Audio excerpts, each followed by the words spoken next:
తెలంగాణలా ఇక నేను ఇట్లా మంచిగునా మీకోసం మంచి మంచి ముచ్చలు పట్టుకొచ్చినాయాలా ఇక అర్ధగంట సేపు కూర్చొని మంచి చెప్పుకుందాం చలో పారి ధూమ్ ధామ్ ముచ్చట్లు షురు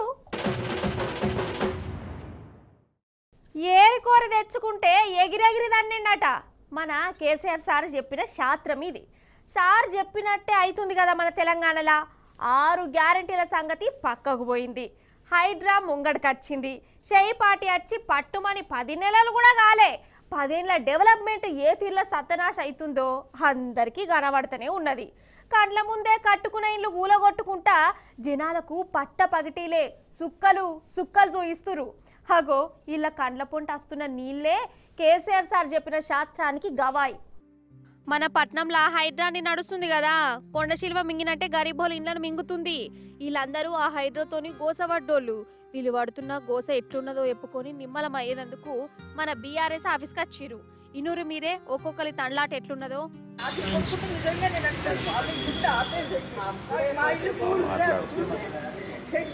లేదు పైసా ఇటుకే బాగా కష్టం మాకు తెలుసండి తిన్నాము తినలేదు మాకే తెలుసు పిల్లలండి పాపం నేను చిన్న ఇల్లు కట్టి దాని మీద ఈఎంఐ పెట్టి కడుతున్నారండి వాళ్ళని మళ్ళీ మేము రోడ్డుకి లాగిన వాళ్ళ దయచేసి మాకు న్యాయం చేయండి ఎవరికి చెప్పాలో తెలియదు ఒక ఆపద వస్తే దేవుడికి దండం పెట్టుకుంటాం ఒక రాజకీయ నాయకుడికి ఓటేస్తే ఆయనకి చెప్పుకుంటాం వాళ్ళే మమ్మల్ని మోసం చేస్తున్నారు ఎవరికి చెప్పుకోవాలండి కొన్ని ప్రాణాలన్నా వదులుతామంటే ఆశీర్వదించుకోవడం కొట్టలేదు దేవుడు ఏం చేయాలి చెప్పండి నిజంగా పానం కలుక్కుమంటుందోలా నాకైతే ఇగో ఈ అక్క బాధ గుడి నూరి మేము సాయిరామ్ నగర్ కాలనీలోకి వచ్చి 27 ఇయర్స్ అయింది బాబు అన్నీ లీగల్గానే ఉన్నాయి మేము అన్నీ కడుతూనే ఉన్నాం ఈ ఏజ్లో మాకు ఇది అవసరమా చెప్పు బాబు అవసరమా ఇప్పుడు ఏం కావాలి మేము ఎక్కడ పడిపోవాలి మేము ఎట్లా మా లైఫ్ ఏంటి మీరు చూస్తారా ఏం కావాలి మేము గవర్నమెంట్ మమ్మల్ని అర్థం చేసుకోవాలండి మామూలు సిటిజన్స్ మేము కూడా మీలాగే మీరు అందరూ ఎలా కష్టపడి బయటకు వచ్చారో మేము కూడా అలాగే వచ్చామండి అందరితో పాటు చదువుకున్నాం ఉద్యోగాలు తెచ్చుకున్నాం కష్టపడి ఇల్లు కట్టుకున్నాం మేము వేరే వాళ్ళ దగ్గర నుంచి ఎవరో మాకు ఇవ్వలేదండి వచ్చి కూల కొట్టేస్తే మా గతి ఏం కావాలి మా పిల్లల గతి ఏం కావాలి ఇంట్లో ఉన్న పెద్దవాళ్ళ గతి ఏం కావాలి ఏంది అసలు గింత అద్మానమా గింత ఘోరమా పాపంకి అక్కకైతే మాటలు కూడా తెలియవు మా నాన్నగారు ఆర్టీసీలో కండక్టర్ మా మామయ్య గారు రైల్వేలో చిన్న జాబ్ చేసుకుని మమ్మల్ని ఇంత చదివించి ఇప్పుడు ఈ పొజిషన్లో ఉన్నాం సార్ మేము ఇప్పుడు ఇక్కడ నుంచి పైకి ఎదగాలనుకుంటారు కానీ పైనుంచి కిందకి తోస్తారని ఎవరు అనుకోలేదు సార్ ఇప్పుడు పైనుంచి కిందకి తోస్తున్నట్టే ఉంది సార్ ఇది డెవలప్మెంట్ కాదు సార్ ఎంతమంది కుటుంబాలని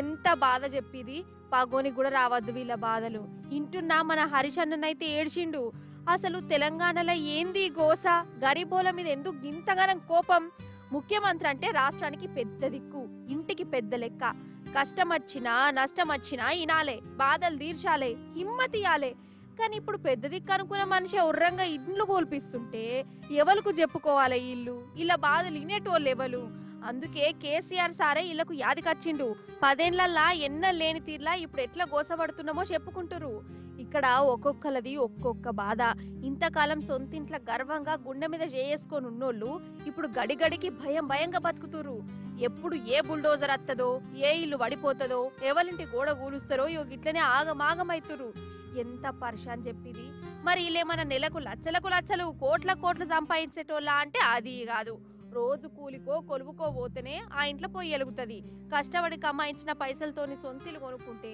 ఇప్పుడు ప్రభుత్వం ఇట్లా గూల కొడుతుంటే పానం పోయినంత పని అవుతుంది అంటే మేము రూపాయి కూడా పెట్టుకొని 38 లక్షల రూపాయల లోన్ తీసుకొని మేము ఇల్లు కొనుక్కున్నాం ఇల్లు కొనుక్కున్నప్పుడు కదా అంటే 7 ఏళ్ళు అవుతుంది మేము ఇల్లు కొనుక్కొని 7 ఏళ్ల నుంచి బ్యాంకులో లోన్ తీసుకుంటే దానికి వడ్డీలు కట్టడానికనే 20 లక్షల చిల్లర అయిపోయింది ఏడుకలు కట్టాలి మేము నువ్వు ఇల్లు తీసుకుంటే అసలు నీది ఏంటంటే నీది మూసాడు ఉంది కాబట్టి నువ్వు ఇక్కడ దాకా ఎవరు కబ్జాలు చెయ్యొద్దు కట్టుకోవద్దు ఇల్లు అని చెప్పేసి నువ్వు చెప్పాలి నువ్వు ఇలాగ చేద్దాం అనుకున్నావు నువ్వు మాకు ఓటాయి అని తిరిగినావు నువ్వు ఇప్పుడు ఎక్కడ నువ్వు రెడ్ జోన్ అంటున్నావు బఫర్ జోన్ అంటున్నావు ఈ జోన్ ఆ జోన్ అంటే మాకు ఏ జోన్ తెలియదు మాకు ఇంతవరకు మేము ఉన్నాం పైసా కూడబెట్టి మేము రూపాయి కష్టం చేసి కూడబెట్టుకున్న సొమ్ము అది అన్యాయంగా వచ్చినది ఆక్రమించుకున్నది కబ్జాలు చేసుకున్న ల్యాండ్ కూడా కాదు ఇది.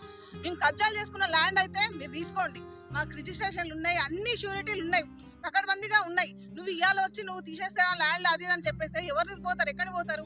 ముసలోళ్ళు ఉన్నారు, పెద్దవాళ్ళు ఉన్నారు, మాకు స్కూళ్ళు ఉన్నాయి, అందరు మధ్యతరగతి ఫ్యామిలీలు ఇవన్నీ. మాకేం కోట్లు ఉన్నాయా? ఇక్కడ ఊర్లలో నుంచి అమ్ముకొని వచ్చి ఇక్కడ కొనుక్కున్న ఒక ఫ్లాట్ ఎంత ఇబ్బంది పెడితే మమ్మల్ని కష్టం కదా, పేద ప్రజలందరూ రోడ్డు మీదకి ఈడిస్తే.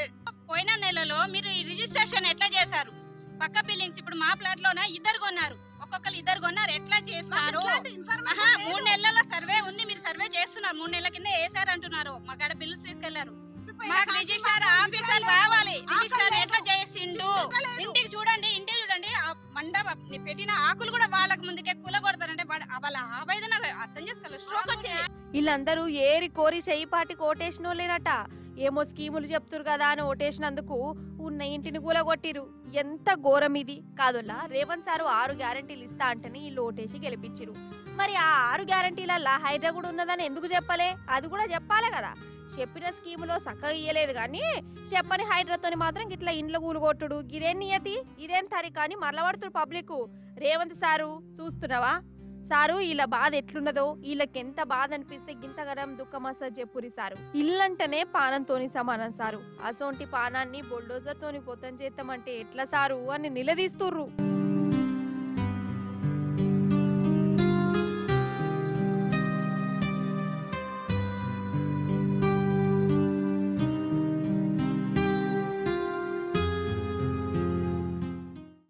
అయితే నా చిన్నతనంలోనొల్లా మా ఊర్లో ఒక సినిమా టాకీస్ ఉండే. సినిమా అంతా పాతగా డొక్కు సినిమా అయినాక మా టాకీస్లో పడేది. ఇక కొత్త సినిమా చూడాలంటే మా ఊరికి 10 కిలోమీటర్లు దాటిపోవాలి. ఇక చిరంజీవి సినిమానో వెంకటేశ్వర సినిమానో వచ్చిందంటే మా అన్నగాడు ఆగడు, పానం ఆగది, సైకిల్ తీస్తాడు, కాళ్ళు గుంజంగా పోయి ఇటు 10 కిలోమీటర్లు అటు 10 కిలోమీటర్లు సైకిల్ దొక్కుకుంటూ పోయి సినిమా చూసి వచ్చేది. ఎందుకు రాగా అంతగానో ఆపచ్చా అంటే అభిమానం, ఫ్యాన్స్ అని ఏమో దిక్కుమాల ముచ్చట్లు చెప్పేది. కానీ అప్పట్లోనే కాదు, ఇప్పుడు కూడా అంతకు మించిన అభిమానవంతులు మెదడు ఖరాబ్ చేసే మహానుభావులు ఉన్నారు. మచ్చుకు ఈ పోరని పరిచయం చేసుకోరి. ఇగో ఈ పిల్లగాడ నేను చెప్పింది ఆగురి మెసలిద్దాం. ఏం పేరే నాయన నీది? కార్తికేయనట. ఏ ఊరు మంది? ఉన్నవంటే ఉత్తరప్రదేశ్ పిల్లగాడు అంటే హిందీ వాళ్ళ. మరి ఏం గనకార్యం చేసిండటరా? ఇగో ఇడ సైకిల్ ఉన్నది చూడు, సైకిల్. ఈ సైకిల్ ని సొంతూరు నుంచి 58 కిలోమీటర్లు దొక్కుకుంటా కాన్పూర్కి వచ్చిండు. అరే అవంటేనోళ్ళ 58 కిలోమీటర్లు సైకిల్ దొక్కుకుంటూ వచ్చిండు. హోష్ నీకు ఇదేం సాహసం రో, ఒలింపిక్స్ ప్రాక్టీస్ అయ్యింది అనుకోగల్లా. మన క్రికెటర్ కోహ్లీ ఉన్నాడు చూడు, గా కోహ్లీని చూసేందుకు 58 కిలోమీటర్లు సైకిల్ మీద వచ్చిండు. అయితే కాన్పూర్ క్రికెట్ మ్యాచ్ నడుస్తుంది, క్రికెట్ చూద్దాం, మా కోహ్లీ ఆడుతుండు అని ఇంట్లో చెప్తే వాళ్ళు ఒప్పుకోలేదట. ఇంకేమున్నది, కోహ్లీ కోసం సైకిల్ తీసిండు. రిమ్ జిమ్ అనుకుంటా ఇగో 58 కిలోమీటర్లు వచ్చిండు. గంత దూరం సైకిల్ మీద వచ్చినంటే మనిషేనా అసలు? ఇంకేమన్నానా? ఏంద్రా వారి గట్ల చేయొచ్చునా? అసలు నీకు పిక్కలున్నాయా అని అడిగితే అభిమానమే నన్ను గిట్ల జయించిందని చెప్పుకత్తుండు. ఏం అభిమానమో ఏందో పట్టు, కానీ వీన్ని మాత్రం సైక్లింగ్ పోటీలలోనో అభిమానం పోటీలలోనో ఒలింపిక్స్ లకు పంపితే ఏదన్నా ఒక ప్రైజ్ తెచ్చినా తెత్తడు కావచ్చు కదా. उन्नाव से आप आए हो इतनी दूर, कितना किलोमीटर है उन्नाव से ग्रीन पार्क स्टेडियम? 58 किलोमीटर में। तो अकेले आए आप? ये साइकिल चलाते हुए किसको देखना आप चाहते हो? विराट कोहली को। विराट कोहली के फैन हो आप? కన్ను మూస్తే మోసం, కన్ను తెరిస్తే ద్రోహం. మోసం చేసే వాళ్ళున్నంత కాలం మోసపోతూనే ఉంటాం. ఇంటికి తాళం వేశారా, అంతే సంగతులు. పక్కింటికి పల్లికాయలు కొట్టబోయారా, పరేషాన్ అవుతారు. అసలు ఆ రోజు ఏం జరిగింది? ఆ ఇంట్లో దొంగలు ఎందుకు పడ్డారు? పక్కింటి పంకజాక్షికి ఎదురింటి ప్రమిలతోని గొడవ ఎలా మొదలైంది? అసలు ఆ మూటలో ఏముంది? మీరు చూస్తే మీ కండ్లు బైర్లు గమ్ముడు ఖాయం. Don't go away, don't go away. ఏందల్లా భయపడ్డారా? ఏంది ఆయంత? ఏం లేదోల్లా, క్రైమ్ ముచ్చట వచ్చింది. గదేనోల్లా దొంగతనాలు దోపిడీలు తన్నుకునుడు గుద్దుకునుడు గిసోంటి అన్నట్టు. మామూలు ముచ్చట్ను కూడా కొంపలు మునిగినట్టు చెప్తే ఎట్లుంటుందని ట్రై చేసిన. సరే కానీ ఇవాళ మన ముచ్చట్లకు వచ్చిన ఆ కళా పోషకులు ఎవరో మీరు కూడా చూసి తరించురి. మరి ఫస్ట్ నిర్మల్ జిల్లా తానూరు కాడికి పోదాం రారి. అయ్యయ్యో పాపం వీళ్ళని గిట్లా కట్టేసిరేంది, ఆడోళ్ళని కూడా కట్టేసిరు కదా, వీళ్ళేం పాపం చేసి అనిపిస్తుందా? వీళ్ళు దొంగలటనోళ్ళా? అయితే ఊరి జనాలు ఎవరిదో ఆఖరి కార్యానికి పోయారు. అప్పుడే ఇద్దరు దొంగక్కలు ఇద్దరు దొంగనాలు జట్టుగట్టి తాళం వేసిన ఇళ్లలోకి పోయి ఉన్నాయి లేని అన్ని ఎత్తుకపోదామని చూసిరట. జనం దొరకబట్టిరు, తాళతోని కట్టి సన్మానం కూడా చేసి గిట్లా గొర్ర పోలీస్ టౌన్ కు గుంజుకపోయారు.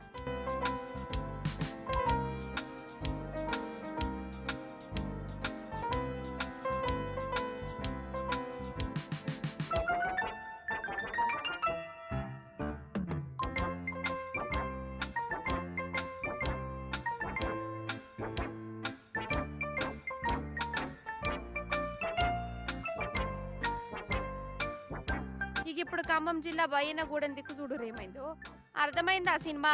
ఈ ఇద్దరు దోస్తులు గంజాయి స్మగ్లర్లు అయిపోయిరల్లా. బండి మీద గంజాయిని మూట కట్టి పార్సల్ చేస్తురట. పోలీసు వాళ్ళకి దొరికిరు. ఈ చింతపండు కూడా అయిపోయింది.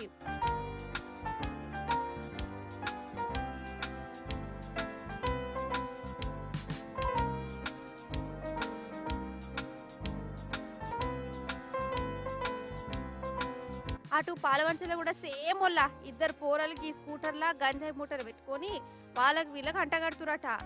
ఏం గంజాయి బ్యాచ్లో ఏందోపో ఈ నడుమ ఈ గంజాయిగా ఎక్కువైపోతురు కదా.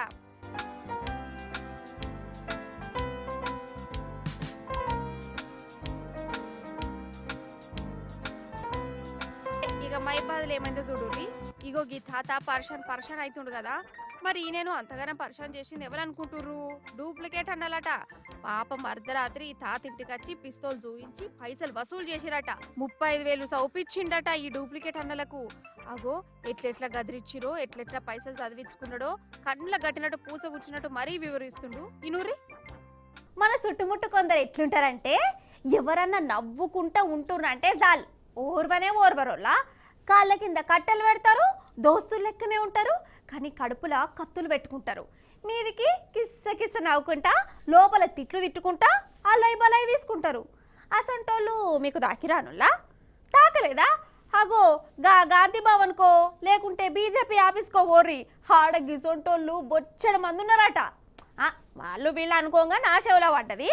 నా చెవులో పడ్డాక మీకు చెప్పకుండా ఉండలేను కాబట్టి కట్టే కొట్టే తెచ్చే టైపులో చెప్తా. ఏమంటారు అలా? ఇనరి మరి. ఫస్ట్ కాంగ్రెస్ వాళ్ళ కాడకద్దాం. అధికారంలో ఉన్నారు కదా, అందుకే వాళ్ళదే చెప్పాలి, లేకుంటే ఫీల్ గారా? చూసినవా ఫస్ట్ మా ఘనకార్యం మా గుణగణాలు చెప్పకుండా వేరే పార్టీలకు చెప్తుంది అని అన్నా అంటారు. కాబట్టి ఈ పార్టీ నుంచి స్టార్ట్ చేద్దాం. మనకు రేవంత్ రెడ్డి సారు సీఎం కదా, మనం అందరం గట్లనే అనుకుంటున్నాం. సీఎం కుర్చీలో కూర్చున్న మనిషి ఏది చెప్తే గదే నిజం కావచ్చని అనుకుంటారు. కానీ ఈ పార్టీలో మాత్రం అట్లా అనుకోరు. రేవంత్ సార్ చెప్తేంది గదే ఎట్లా నిజమైతుంది అని ఈ పార్టీ మంత్రులు కడమ లీడర్లు రాగాలు తీస్తారట. అయ్యో మనం మొన్నటి సంది సూత్తలేమా?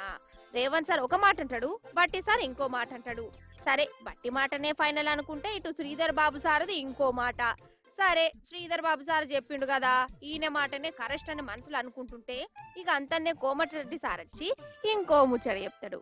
ఇట్లా ఒకరికొకలకు సంబంధం ఉంటది, ఒకరి మాట మీద ఇంకొకరికి నమ్మకమే ఉంటది. ఒకటే మాటను ఒక లీడర్ ఒక తీరులో చెప్తే ఇంకో లీడర్ గట్ల కాదు గిట్లా అని అంటారు. అంటే వాళ్ళ దాంట్లో వాళ్ళకే పడదన్నట్టు. గిట్లనే అంటారు కార్యకర్తలు, మనం కూడా చూస్తూనే ఉన్నాం.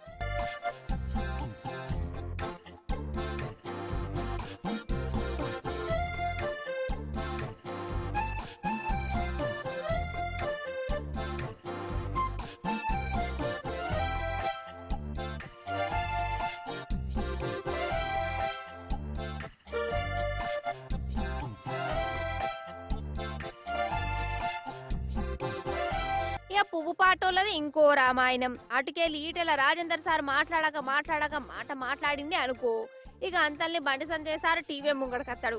సార్ ఇంకో ముచ్చట చెప్తాడు. ఈటెల సార్ మాట అడుక్కే పోతుంది.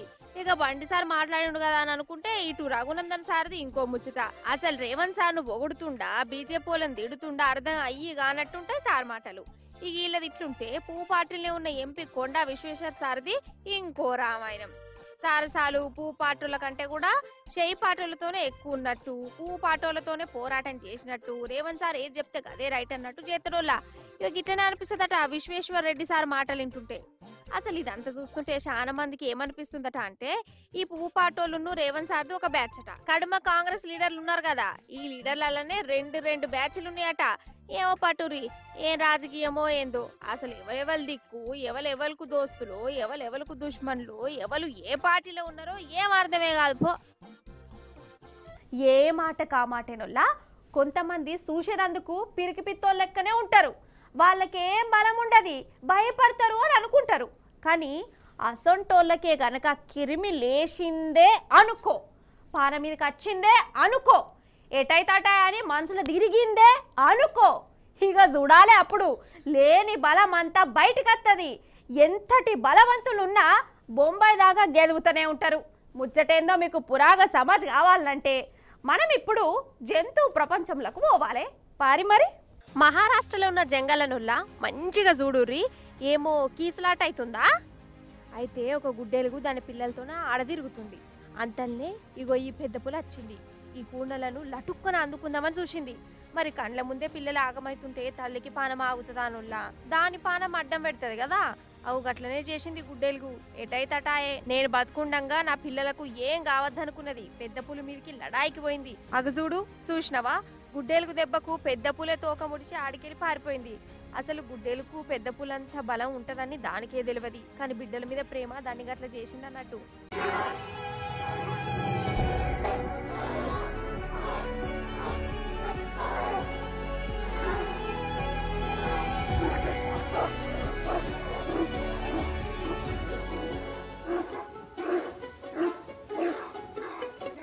ఇప్పుడు ఇంకొక అడిగి పోదాం. ఈడ గుడ్డెలుగే